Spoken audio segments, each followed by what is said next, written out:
Bismillahirrahmanirrahim. Assalamualaikum warahmatullahi wabarakatuh dan salam sejahtera kepada anda semua yang sedang bersiaran di laman Sumber Inspirasi YouTube channel.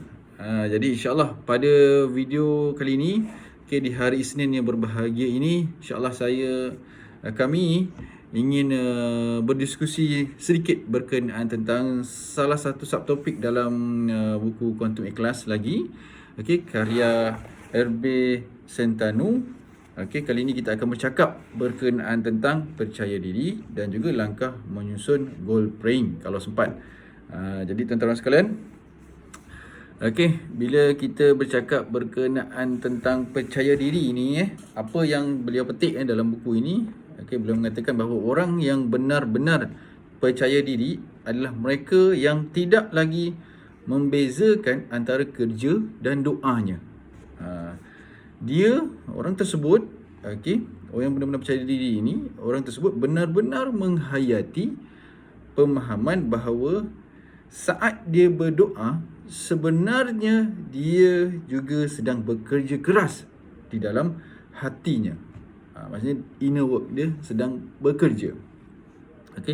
Di saat bekerja, sebenarnya dia sedang khusyuk, menzikirkan doa melalui aktiviti bahasa tubuhnya, outer work. Maksudnya tuan-tuan dan sekalian, bagi orang yang benar-benar percaya diri ini, bahawa sebenarnya inner work dan juga outer work dia tu sama, seiring.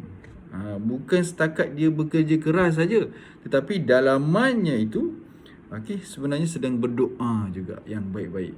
Ada orang dia bekerja keras tetapi dalamannya tu penuh dengan, orang kata apa, inner work dia tak seiring, penuh dengan blaming, penuh dengan negatif dan sebagainya. Jadi orang seperti inilah yang mengerti siapa dirinya. Dia juga mengerti hubungan beliau, orang tersebut, dengan orang sekeliling, dengan alam, dan yang paling penting dengan Tuhan pencipta kita, iaitu Allah Subhanahu wa taala. Dan menurut penulis RB Sentanu, inilah sebenarnya hakikat, sesungguhnya inilah erti percaya diri. Jadi itu percaya diri yang menurut beliau. Seterusnya beliau maklumkan, beliau nyatakan lagi langkah-langkah bagaimana untuk menyusun goal praying. Ada 4 yang kita akan kupas sedikit. Kita akan sebut sedikit 4, iaitu yang pertama, affirmative. Maksudnya apa tuan-tuan sekalian? Sebelum menyusun niat-niat kita, pastikan kita ini berada dalam suasana hati yang mana memahami bahawa masalah yang kita sedang carikan solusi ini sebenarnya merupakan rahmat Tuhan, rahmat Allah yang ingin menjadikan kita lebih baik lagi. Kita percaya pada ayat Quran kan? Sesungguhnya inna ma'al usri yusra wa inna ma'al usri yusra. Setiap kesusahan ada kemudahan, ada kesenangannya. Dan Allah ulang lagi, setiap kesusahan ada kemudahannya, ada kesenangannya. Masya Allah. Itulah ayat motivasi yang terbaik yang mana kita nak cari lagi. Kita memang belum mengetahui hikmahnya pada saat ini terhadap masalah tersebut, tetapi keputusan kita untuk bersyukur atau masih dipercayai, orang kata apa, keputusan kita untuk bersyukur terhadap masalah tersebut merupakan keputusan yang insya-Allah yang terbaik, yang cerdas. Itu yang pertama, al-fatih. Pastikan kita punya suasana hati kita ini memahami, dalam keadaan bersyukur, memahami bahawa masalah kita cari ini sebenarnya adalah solusi untuk mencari rahmat Allah Subhanahu wa taala. Itu yang pertama. Yang kedua, afirmasi. Tetapkanlah keinginan kita dengan menulis bahawa saya merasa bahagia kerana, nyatakan kita punya keinginan-keinginan kita. Tuliskan dalam bentuk yang spesifik dan jelas. Iaitu dalam, kalau istilah bahasa Inggerisnya, present tense. Buang jauh-jauh, menurut beliau, perkataan nanti, kelak, akan dan sebagainya. Tuliskan seolah-olah perkara-perkara tersebut yang kita inginkan tu sedang terjadi. Inilah yang beliau maksudkan dengan afirmasi. Iaitu menulis dengan jelas bahawa saya mula dengan ayat saya merasa bahagia kerana.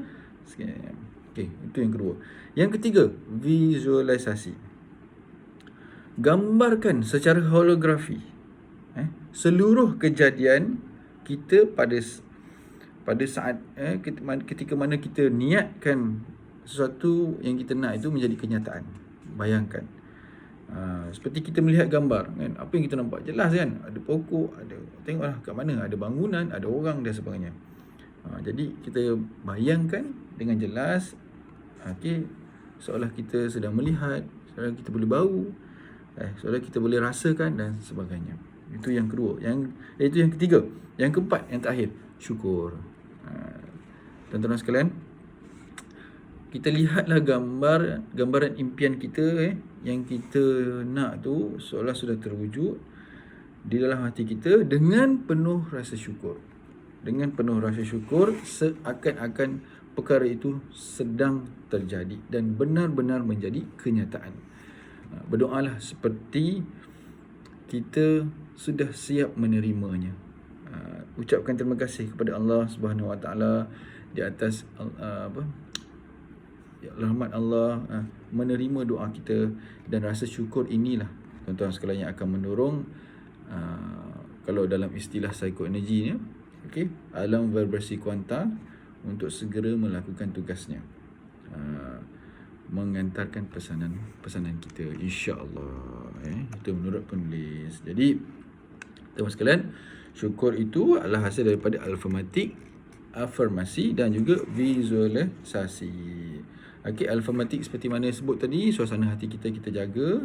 Kita percaya bahawa inilah sebenarnya jalan untuk mengejar rahmat Tuhan, untuk menyelesaikan masalah ini. Afirmasikan dengan jelas, saya merasa bahagia kerana. Dan ketiga, visualisasikan dengan jelas, dan itu akan menerbitkan rasa syukur dalam diri kita bahawa kita sudah menerima kenyataan, kita dah menerima apa yang kita nakkan, sudah menjadi kenyataan. Jadi sekian saja daripada kami di laman Sumber Inspirasi YouTube channel. Okey, kita jumpa lagi pada video akan datang. Okey, bagi anda yang berminat untuk mengetahui apa sahaja info ataupun perkongsian berkenaan tentang mungkin motivasi ke, pengembangan diri ke dan sebagainya, jadi jangan lupa nyatakan di ruangan komen nama anda, daripada mana dan apa topik-topik yang anda hendak dikupaskan dan siapa speaker cadangan anda, supaya kita dapat memenuhi insya-Allah permintaan audiens kita, insya-Allah, untuk kebaikan kita bersama. Jadi kita jumpa lagi pada video akan datang. Okey, terima kasih. Assalamualaikum warahmatullahi wabarakatuh dan salam sejahtera. Kami doakan agar anda sentiasa bahagia, berjaya di dunia dan juga di akhirat, insya-Allah. Amin ya rabbal alamin.